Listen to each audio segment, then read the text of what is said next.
Mesdames, Messieurs, bonjour. Très heureux de vous retrouver pour cette nouvelle émission Power Boost. Alors, vous allez voir dans cette émission des initiatives de la part d'agriculteurs, d'ingénieurs.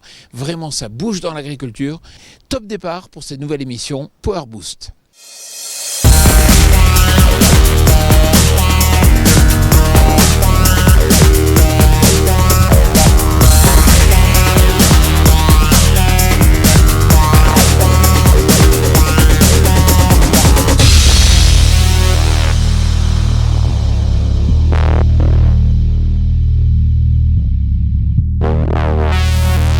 Salut le Power Booster.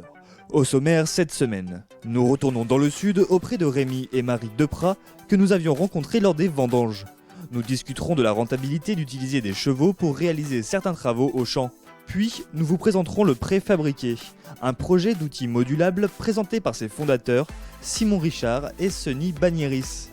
Enfin, nous parlerons goutte à goutte dans notre rubrique La question qui tue. Alors, tenez-vous prêts, mais avant tout, les news. New Holland étoffe sa gamme T6 avec le nouveau tracteur T6 160 Dynamic Command TM à 6 cylindres.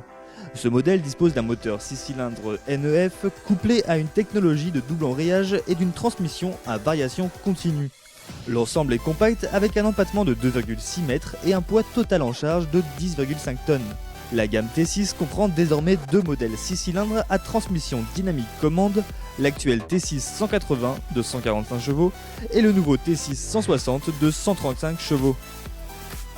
JCB parie sur l'énergie électrique. Le constructeur britannique lance son premier modèle de télescopique électrique conçu pour offrir les mêmes performances que la machine conventionnelle à moteur diesel. Parallèlement, JCB lance une version électrique de son transporteur sur chenille, le Dumpster JCB HTD5. Dans l'émission Les Tonton Farmers, on ne prend pas de pincettes, comme en témoigne ce coup de gueule de Gabriel Dufour, chargé des partenariats de DataFarm, en réaction au discours écologiste politique. Je pense qu'il y a un discours des écologistes politiques qui est très critique vis-à-vis de tout ce qui n'est pas agriculture biologique locale, paysanne. Et vous-même, Monsieur Biteau, je suis désolée, je vous ai déjà entendu sur des conférences parler d'empoisonner. Vous avez donné le terme empoisonner quand vous parliez des autres agricultures qui n'étaient pas bio. Et alors cette simplification à l'extrême que vous avez dans les milieux écologistes politiques, qui est quand même une tendance, je suis désolée de dire, au-delà de la bio locale, point de salut, c'est vrai que vous ne critiquez pas forcément directement un agriculteur, encore que sur les réseaux sociaux, c'est très violent, mais quand même, il y a une généralisation, il y a le fait de dire, en dehors de la bio, vous êtes des empoisonneurs. Moi, je trouve ça très violent, et il n'y a pas que ça, il y a quand même... Enfin, moi, j'ai voté écolo pendant des années, en croyant tous ces discours, en pensant que la bio, c'était vraiment ce qu'on pouvait faire de mieux pour l'écologie. J'ai d'ailleurs créé une AMAP il y a quelques années, parce que j'étais persuadée que c'était ce que je pouvais faire de mieux dans l'écologie en agriculture. Je suis très fière de l'avoir faite et cette AMAP fonctionne encore, c'est pas le sujet. Mais au-delà de ça, j'ai découvert entre-temps les différentes agricultures. J'ai découvert qu'il y avait plein de façons de faire de l'écologie en agriculture qui ne sont pas forcément de l'agriculture biologique.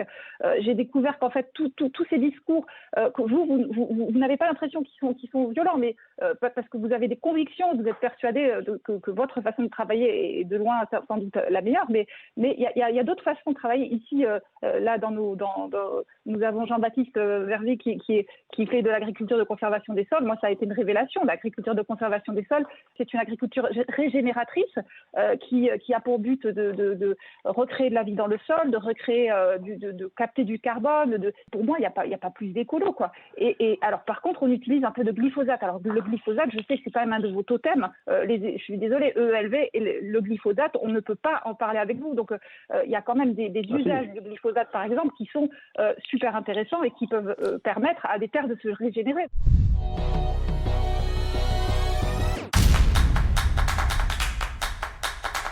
Vous vous rappelez, dans une précédente émission, on avait été à la rencontre d'une ETA assez particulière puisqu'elle travaillait à la fois avec des tracteurs et des chevaux. Justement, on a été à leur rencontre pour préciser certaines données économiques.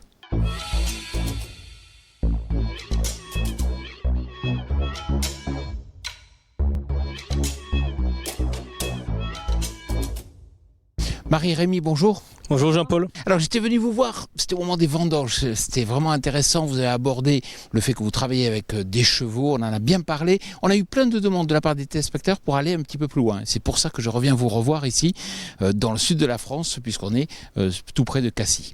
Alors ma première question est très simple, comment aujourd'hui on peut, vous qui avez des tracteurs, combiner à la fois tracteur et travail au cheval ? Alors écoutez, on arrive très bien à combiner les deux actuellement. On a des techniques culturales qui nous permettent de travailler au tracteur et au cheval et même d'avoir une rentabilité à travailler au cheval. Donc après, la seule chose qu'il faut respecter, c'est vraiment d'intervenir à des moments précis, ne pas tasser les sols, ne pas les détériorer afin qu'on puisse faire du travail efficace au cheval derrière. Mais c'est vrai que vous avez diminué des interventions. Exactement, donc moi sur mon exploitation je suis parti sur une optique on va dire de non-labour de l'interrang, donc en travaillant avec des couverts végétaux, des plantes annuelles, des paillages, et on travaille uniquement sous le rang en effectuant des chaussages et des déchaussages, et voilà le cheval s'adapte très bien à ce travail là. Et Marie, vous travaillez aussi bien au cheval qu'au tracteur ? Oui, tout à fait. Je travaille essentiellement au cheval. J'interviens aussi un petit peu au tracteur quand il faut. Le cheval, c'est pas un fardeau. Hein. Au contraire, c'est très plaisant parce qu'on travaille déjà au rythme du cheval. Donc on prend vraiment beaucoup de plaisir à travailler avec lui. On est à l'écoute et c'est vraiment un réel moment de partage.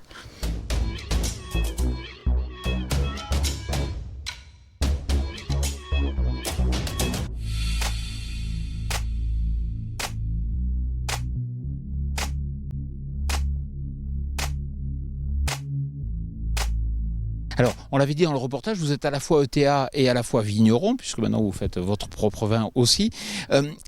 Donnez-nous quelques chiffres sur le plan économique. Comment on peut comparer un tracteur et un cheval dans une approche économique ? Écoutez, c'est tout simple. Au niveau d'une exploitation individuelle, autour d'une 25 hectares, où on fait essentiellement la totalité de ses travaux seul, en travaillant au cheval, vous économisez un tracteur qui est en général dédié uniquement à faire des labours.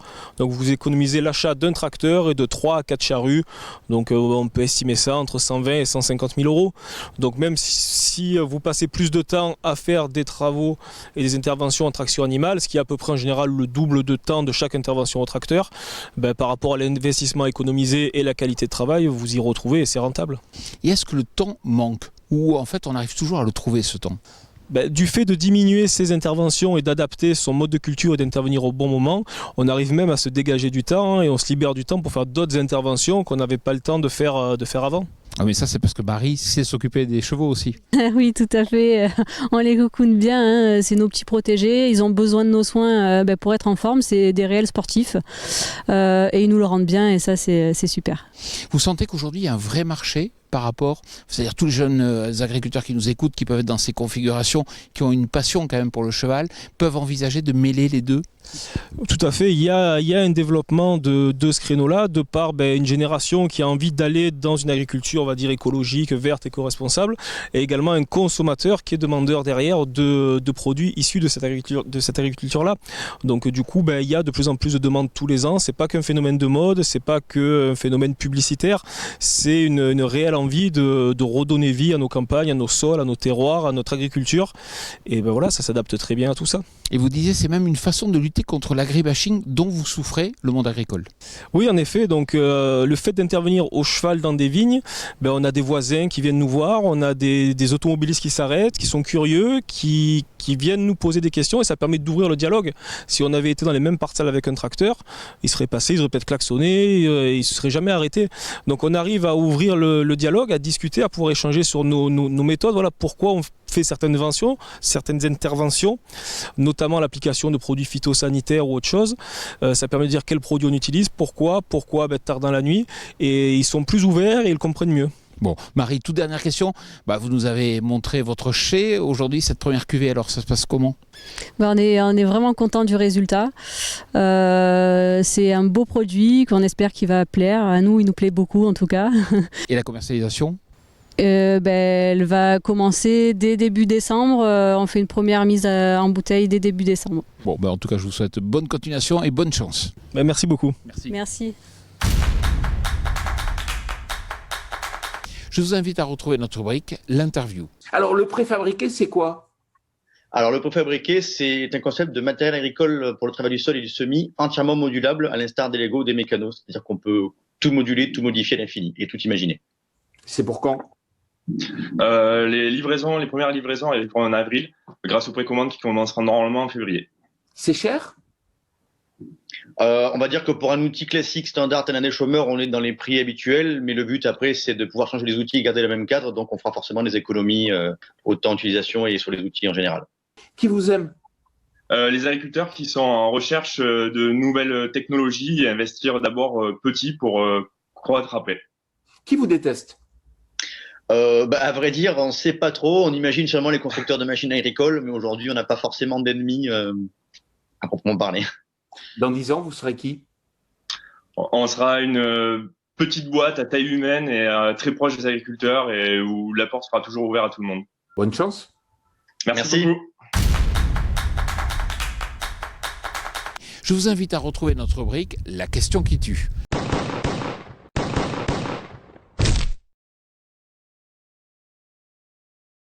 Le goutte à goutte de surface sur culture de maïs vaut le coup s'il vient en complément d'un autre mode d'irrigation. En ce qui me concerne, c'est l'aspersion. Ça permet de couper l'aspersion les jours de vent et de faire marcher le goutte à goutte de surface et d'avoir une efficience de l'eau qui est de 100%. C'est un mode d'irrigation qui est complémentaire donc du mode d'aspersion, mais aussi qui permet d'automatiser, en automatisant les apports d'eau, de libérer du temps pour se concentrer sur d'autres problèmes l'été, et l'été il y en a quand même beaucoup. Le facteur limitant, c'est la main d'œuvre nécessaire pour l'installation du système de goutte à goutte de surface, puisqu'il faut beaucoup de temps pour boucher les lignes d'eau à une extrémité et les raccorder au point d'alimentation en eau à l'autre extrémité, puisque la pose des lignes d'eau est quand même assez simple quand on a une solution de mécanisation. La limite est aussi l'investissement nécessaire, puisque à l'échelle de plusieurs hectares sur une exploitation, l'investissement peut se comparer à celui dans le temps, peut se comparer à celui d'un enrouleur. C'est pour ça que c'est intéressant en complément d'un autre mode d'irrigation. Voilà, j'espère que cette émission Power Boost vous a plu. N'oubliez pas que l'on se retrouve chaque semaine dans le cadre de notre émission Les Tontons Farmers. Vous savez, on reçoit un invité, on lui pose des questions très directes et vous pouvez aussi intervenir en direct dans notre émission. C'est mardi prochain à 19h. Je vous souhaite une excellente semaine.